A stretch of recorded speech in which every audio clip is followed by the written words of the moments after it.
Hubo un joven hace muchos años que había escuchado a su padre relatar hermosos sueños y visiones.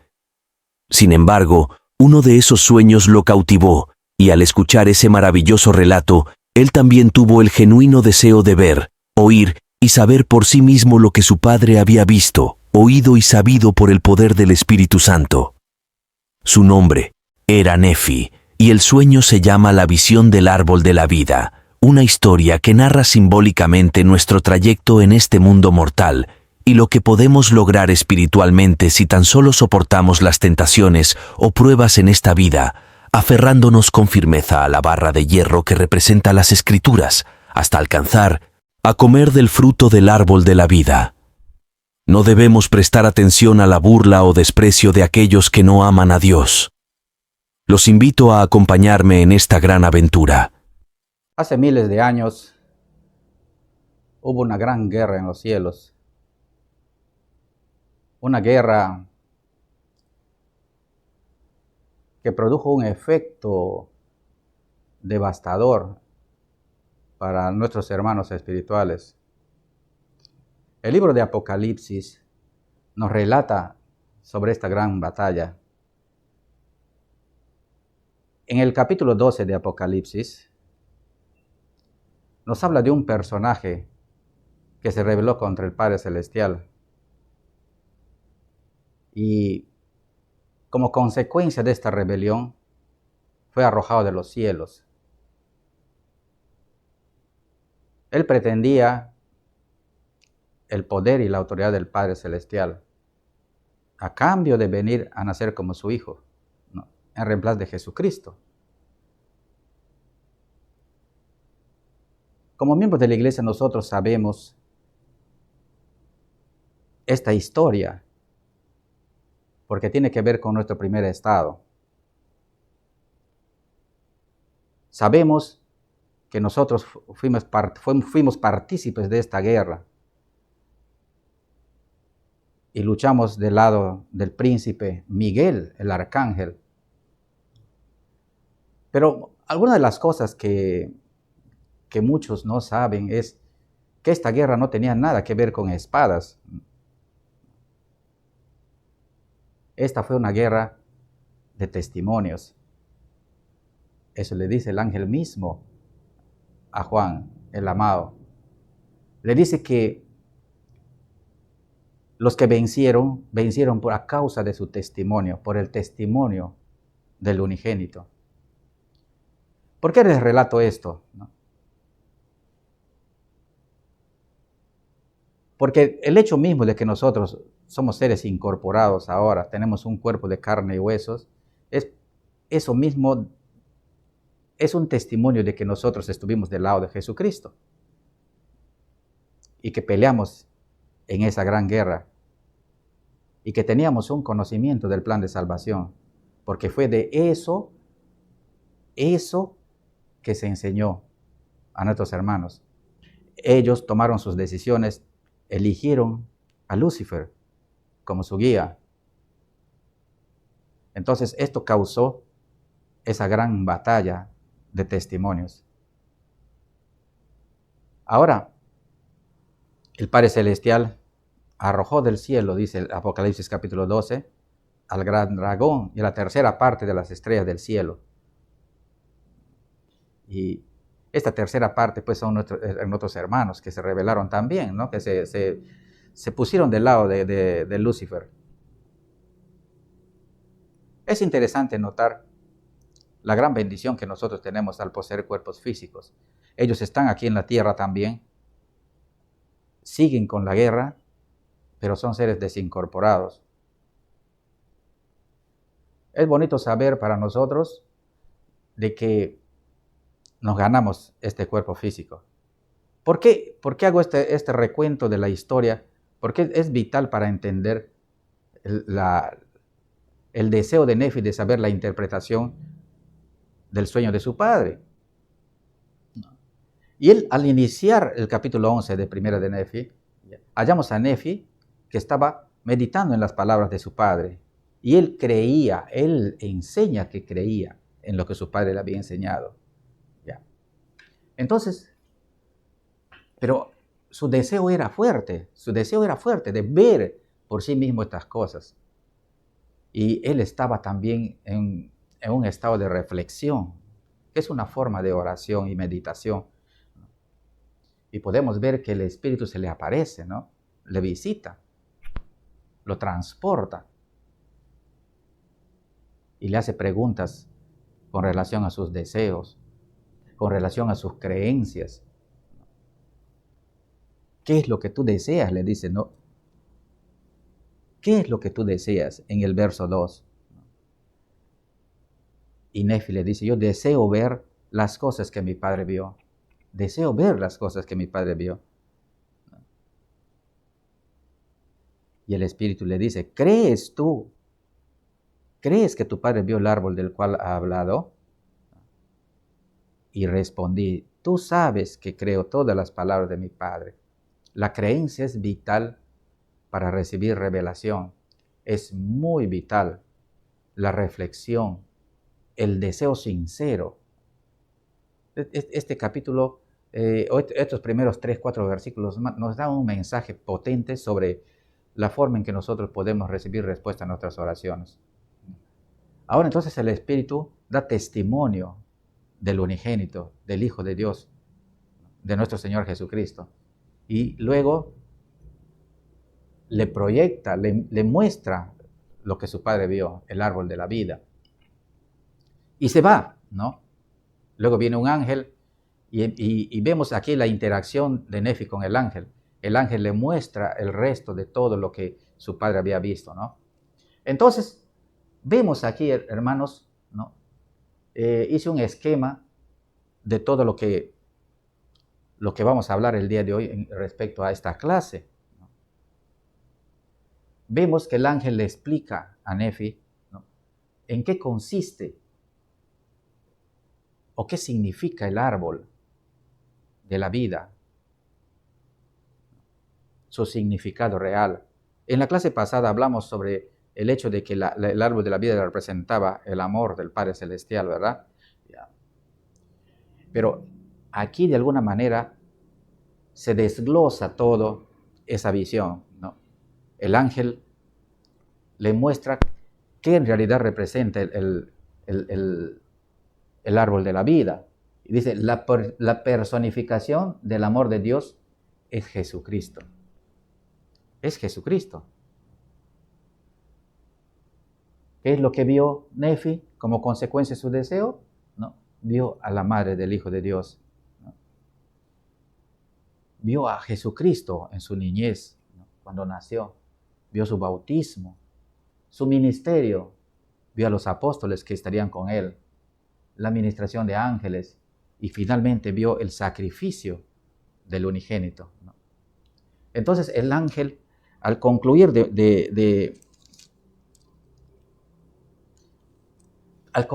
mostrarle estas cosas, ¿no?, ¿qué le dice?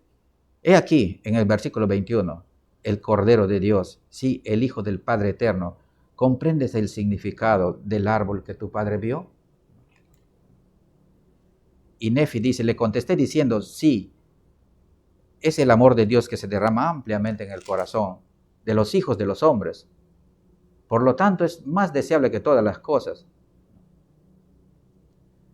Entonces, podemos ver, hermanos, cómo el ángel le explica a Nefi el significado literal de la simbología del árbol de la vida. Y vemos también lo que dice pues Juan 3:16 en la Biblia. Porque de tal manera amó Dios al mundo que ha dado a su Hijo unigénito para que todo aquel que en él crea no se pierda, mas tenga vida eterna. Y podemos ver aquí otra vez que la creencia en Jesucristo es vital para heredar la vida eterna. Entonces, todos estos aspectos del ministerio, del sacrificio del Señor, el ángel le muestra a Nefi como parte de la respuesta. Y le despliega todo el futuro, hermanos, ¿no? Esta revelación es muy parecida a lo que recibió Juan el Amado en el Nuevo Testamento, ¿no? Pero acá hay una interpretación de lo que significa realmente el árbol de la vida.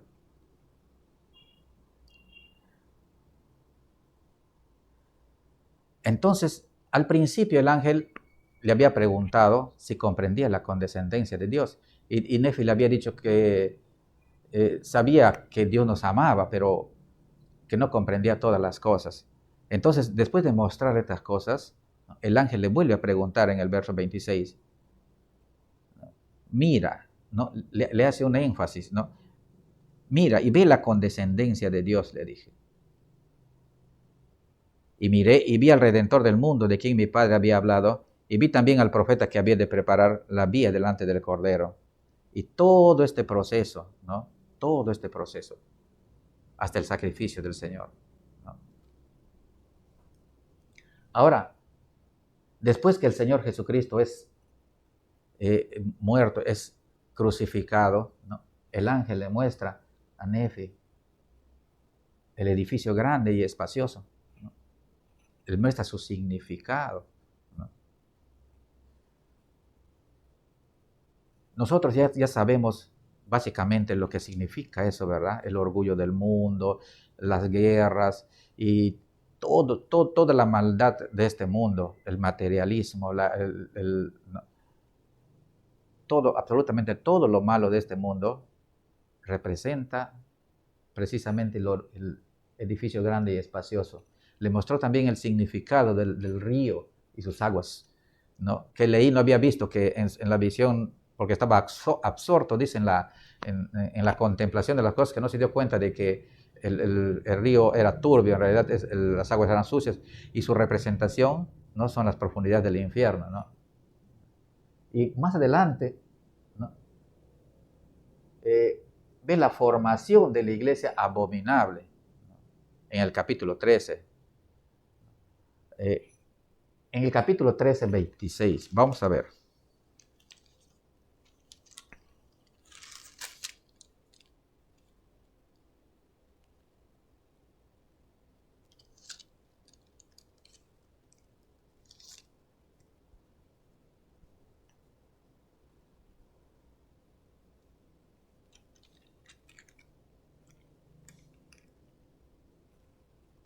Nosotros, hermanos, nosotros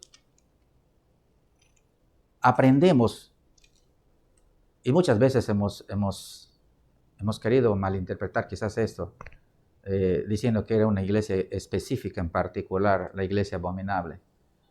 No es así, ¿no? El elder Bruce R. McConkie nos dice de que la iglesia abominable es todo aquello que no cree en Dios, todo lo malo de este mundo. Es una suma de todo lo malo. Las filosofías, hay gente, en toda iglesia hay gente mala, en toda iglesia hay gente que se aparta de ellos, aún de nuestra propia, de la iglesia de Jesucristo. Se apartan, como vimos en el... Entonces, y como ven, ¿hacia dónde se van? ¿No? Se van, dice, se dirigen hacia el edificio grande y espacioso, ¿no?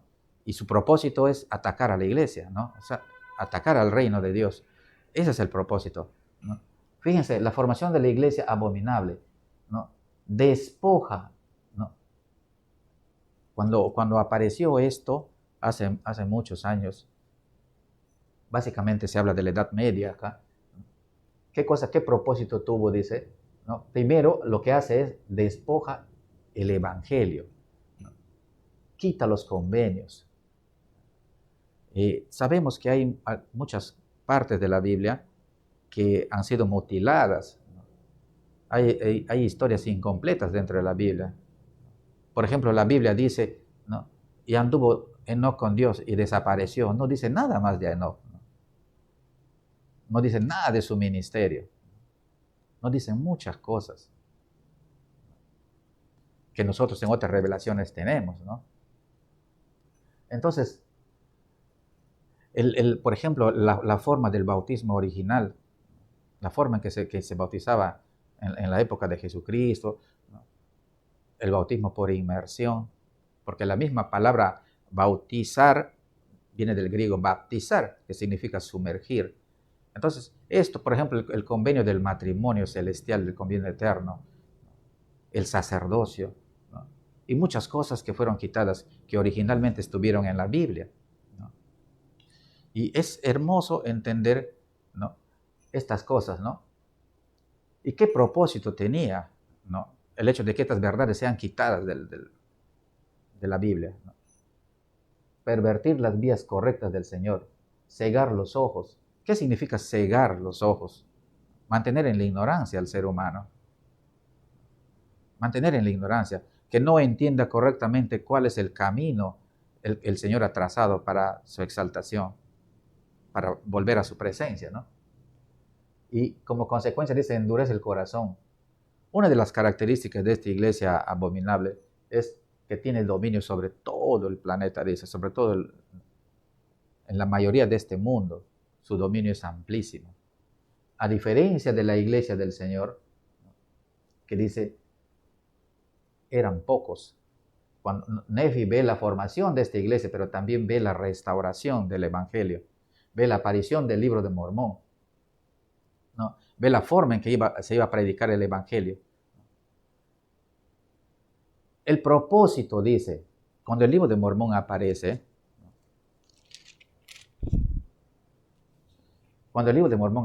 aparece por una razón.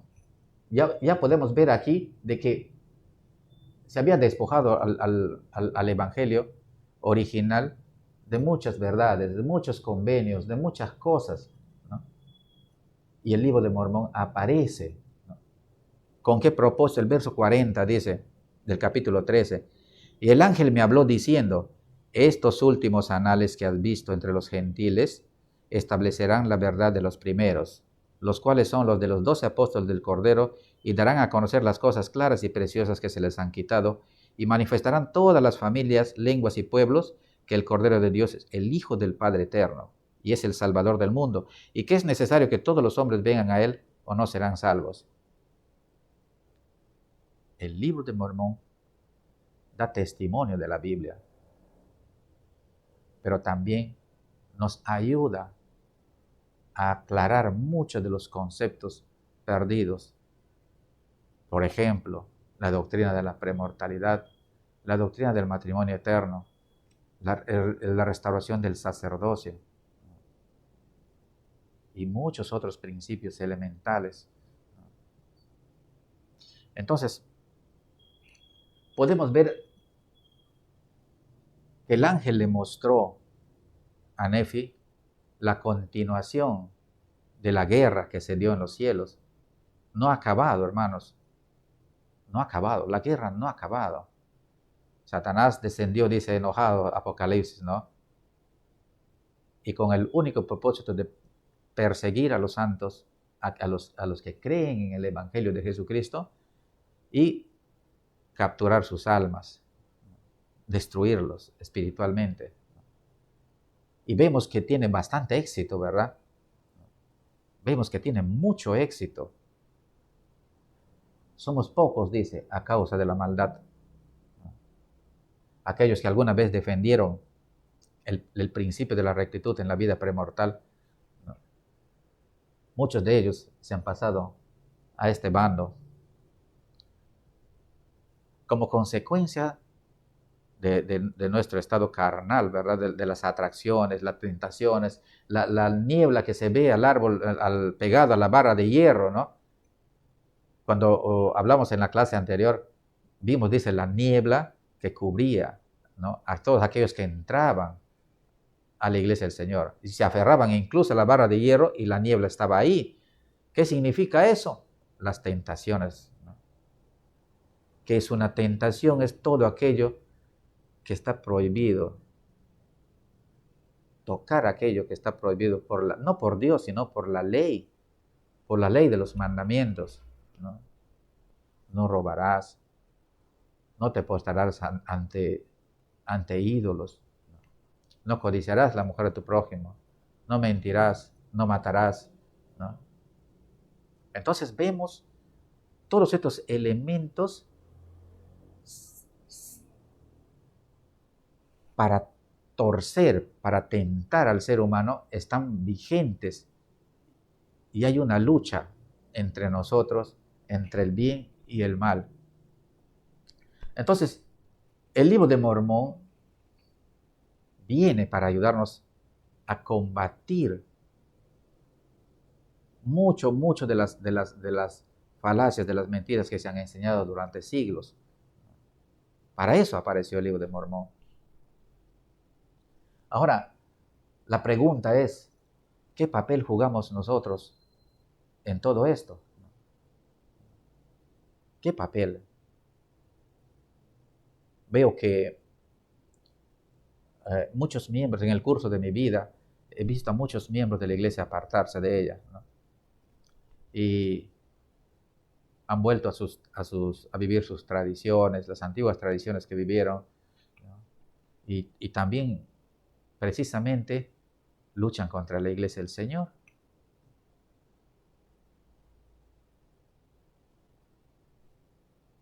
Nosotros debemos comprender que hace muchos miles de años estos profetas nos observaron.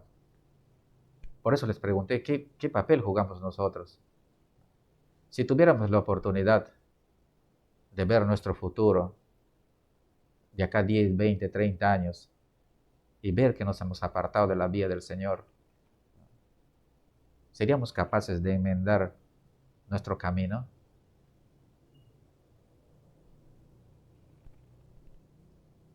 ¿Qué esperamos para nosotros mismos en el futuro, hermanos? Cuando Nefi contempló a sus descendientes, el ángel le mostró hasta el fin de toda esta historia, ¿no? Le mostró hasta el fin del mundo todo. Más adelante vamos a estudiar y vamos a ver el efecto que causó en él, ¿no? El hecho de contemplar el futuro. ¿No? No le produjo felicidad, sí le produjo felicidad, pero también le produjo tristeza, porque vio a sus descendientes pelear en batallas inmensas, en guerras, exterminarse entre ellos. Y él en su diario contaba de que sus lágrimas bañaban su almohada, ¿no? Si pudiéramos ver el destino de nuestros hijos de acá 20, 30 años y los vemos desviarse por caminos que no son adecuados, nos esforzaríamos, como lo hizo Leí, por sentarse a aconsejar a sus hijos, ¿no? La escritura dice que a Leí antes de morir les amonestó, les habló con amor, ¿no? Si tuviéramos la oportunidad de ver nuestro futuro de acá a 10 años y vemos a nuestra familia desviarse, ¿no? Quizá consideraríamos hacer más seguido las noches de hogar, estar más con nuestros hijos y esforzarnos por vivir los mandamientos para darles ejemplos a ellos, ¿no? Es cierto de que, al igual que Lamán y Lemuel, quizá no todos nuestros hijos permanezcan en el camino. Como les dije en la clase pasada, hay cosas que Dios no puede hacer, ¿no? Alterar el albedrío del ser humano. Él respeta la libertad de sus hijos. Por eso es que Él nos invita, nos muestra el camino. Por eso es que Jesucristo vino a este mundo, para mostrarnos el camino. El camino no es fácil, ¿no?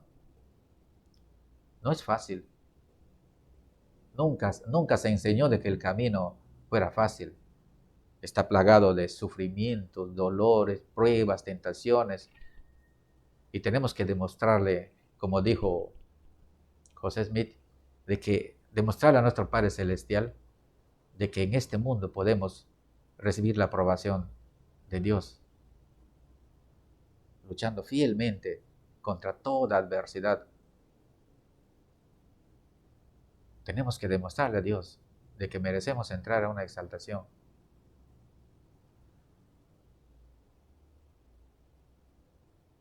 ¿Qué armas tenían? Dice los santos.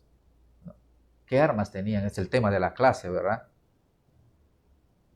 Aunque Nefi vio a los santos esparcidos por todo el mundo, pero tenían por armas, dice, su rectitud y el poder de Dios en gran gloria. Dios lo ha hecho siempre, hermanos. En todo el Antiguo Testamento vemos que Dios era capaz de vencer a 100,000 hombres con 300 hombres, ¿no? Recuerdan el siervo de Eliseo, ¿no? De miedo, ¿no? Ante los ejércitos que venían. Y Eliseo le dijo, más son los que están con nosotros, los que están con nosotros que los que están con ellos, ¿no? Y el siervo seguía teniendo ese temor. Y es ahí donde Eliseo ora y le pide a Dios que abra los ojos del siervo y ve las montañas llenas de carros de fuego, del ejército del Señor. Nosotros también, hermanos, no estamos solos en esta lucha. No estamos solos. Están con nosotros el Señor Jesucristo y sus ángeles. Ellos nos ayudan. Tenemos al Espíritu Santo. Tenemos al Espíritu de Cristo que nos guía a toda verdad. Tenemos las Escrituras, hermanos, la barra de hierro. Tenemos todo. Las grandes preguntas existenciales que han hecho los hombres y mujeres durante miles de años han sido respondidas acá, ¿no? Están respondidas acá. El camino, los profetas siempre han enseñado de que todo lo necesario para nuestra salvación está en las Escrituras. Por tanto, si yo no leo las Escrituras, si no estudio, no las medito, no puedo acercarme a Dios a preguntarle qué significa esto. Porque el Señor ha respondido la gran mayor parte de las preguntas de la naturaleza del ser humano en todas las Escrituras. Ahora, si después que yo haya meditado, haya estudiado las Escrituras, toda la Biblia, el libro de Mormón, la perla de gran precio, doctrina y convenios, ¿no? Después que haya estudiado, meditado y aprendido, y escuchar las conferencias también de los profetas, ¿no? De aquellos que nos presiden, de aquellos que nos guían, y si aún así no hay algo que el Señor te haya respondido en ninguna de estas Escrituras, entonces llegó el momento de preguntarle. Pero no podemos preguntarle al Señor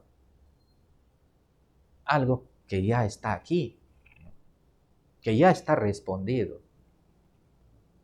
Y muchos pensamos, oh, el Señor no responde a mi oración, ¿no?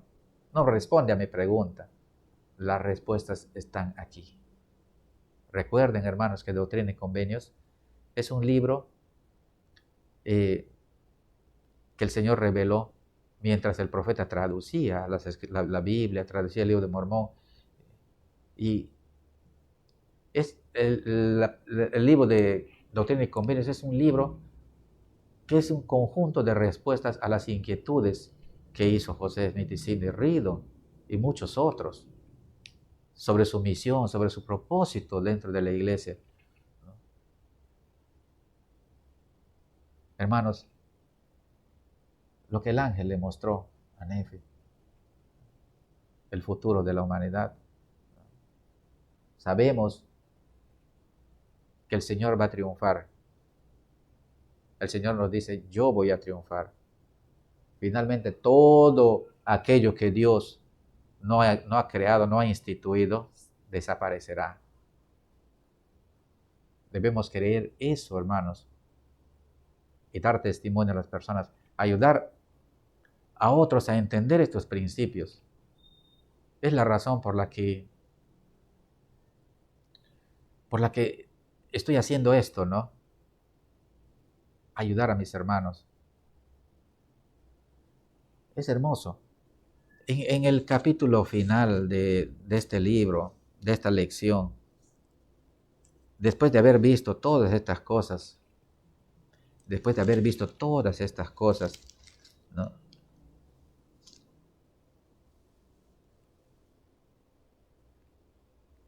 Pero antes de hablar esto, miren lo que dice acá.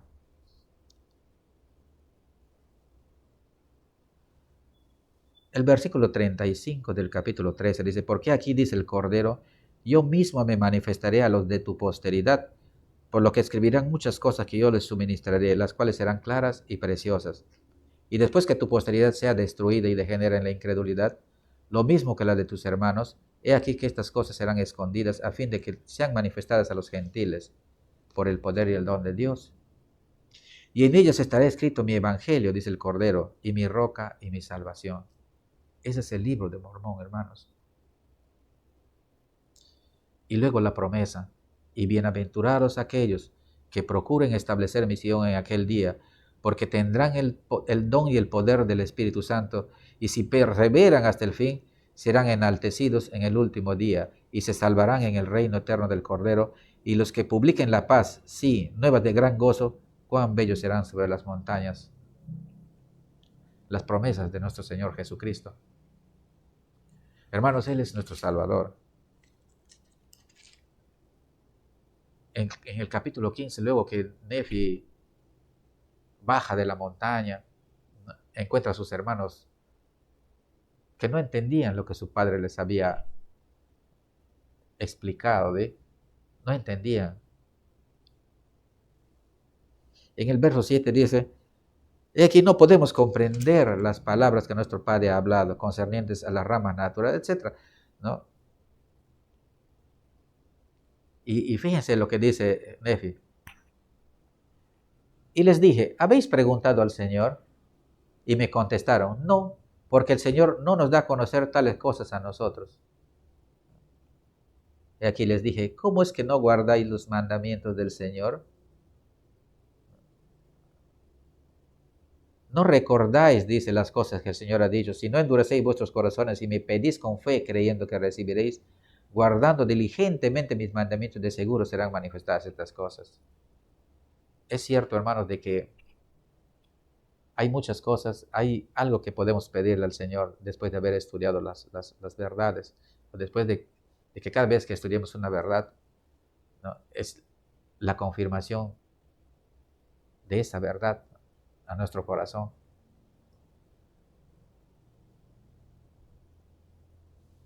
No podemos ser duros de corazón como Lamán y Lemuel. No podemos decir que el Señor no nos da a nosotros estas cosas.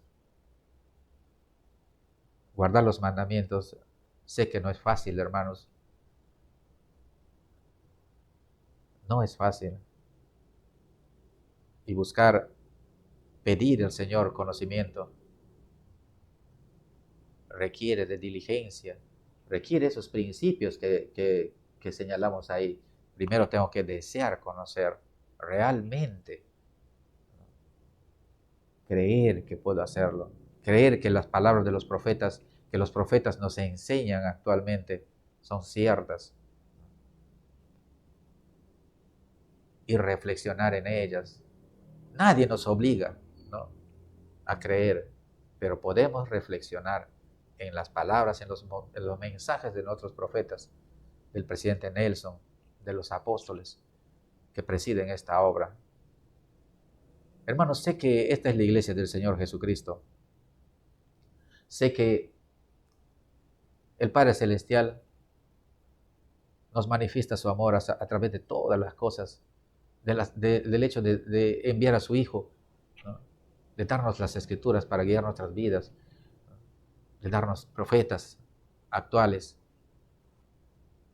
Sé que esta es su obra, sé que la obra del Señor va a triunfar. La iglesia está expandiéndose y creciendo. Que podamos contribuir con nuestro testimonio a nuestras familias, a nuestros hermanos, a nuestros vecinos, a todos aquellos que nos pregunten sobre esta obra. Darles un testimonio firme y verdadero. Sé que esto es correcto, sé que es la palabra del Señor la que nos guía hacia la salvación. comparto mi testimonio con mucho amor en el nombre de Jesucristo. Amén.